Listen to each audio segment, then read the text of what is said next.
This year, Delta Airlines is celebrating its 100th anniversary. From its humble start in the Mississippi Delta, the airline is marking the century of service in the skies by looking back at the company's ties to Jackson. Yeah, that airline began in 1925 as the world's first crop dusting company. In this week's We the People, it's Wheels Up for Delta and the connection to this state and Jackson. Here's Maggie Wade.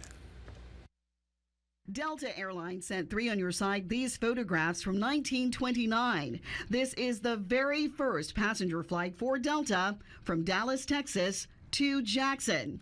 This is a ticket counter in the old King Edward Hotel, and some of the passengers, mostly businessmen, who were on this first flight to the capital city. Marie Force is the archives director at the Delta Flight Museum in Atlanta, where the airline is now based. If you're flying from Jackson to Dallas, it would be 5 hours. You're stopping in Shreveport, Monroe. There's no meal service on board, but you have a half an hour stop in Monroe for lunch. And that fare would be $47.25 one way. So it would be so that flight round trip would cost you $90. Rosa Beckett is CEO of the Jackson Municipal Airport Authority. She also learned about the capital city's history with Delta Airlines during a recent visit to the Delta Museum in Atlanta. I've been in the aviation industry for over 25 years, so we go into the Delta Museum and they have the history of the start of Delta laid out. And I'm going down, and Hawkins Field is listed with a photograph as one of the first stops that they actually had their commercial flights come to Jackson, Mississippi.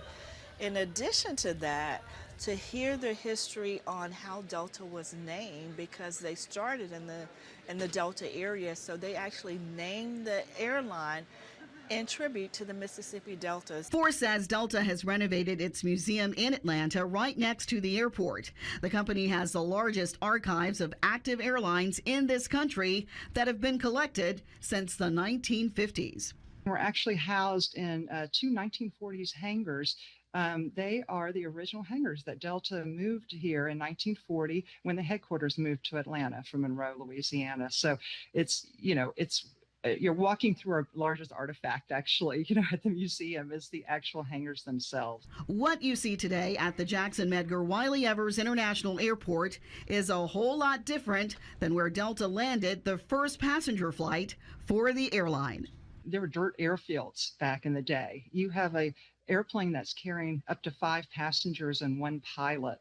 It's these little wicker seats, and there's no seat belts at the time. You could roll the windows down because you're flying so low over the ground. Beckett also learned there's another special tie with Jackson and the airline.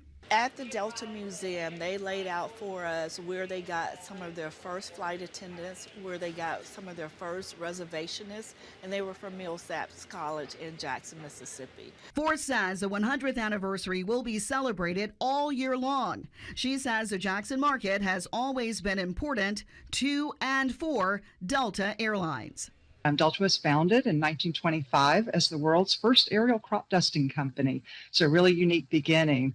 And today, they're a global airline flying, around the world. And, it all started with passenger service only 26 years after the Wright brothers' historic flight in 1929.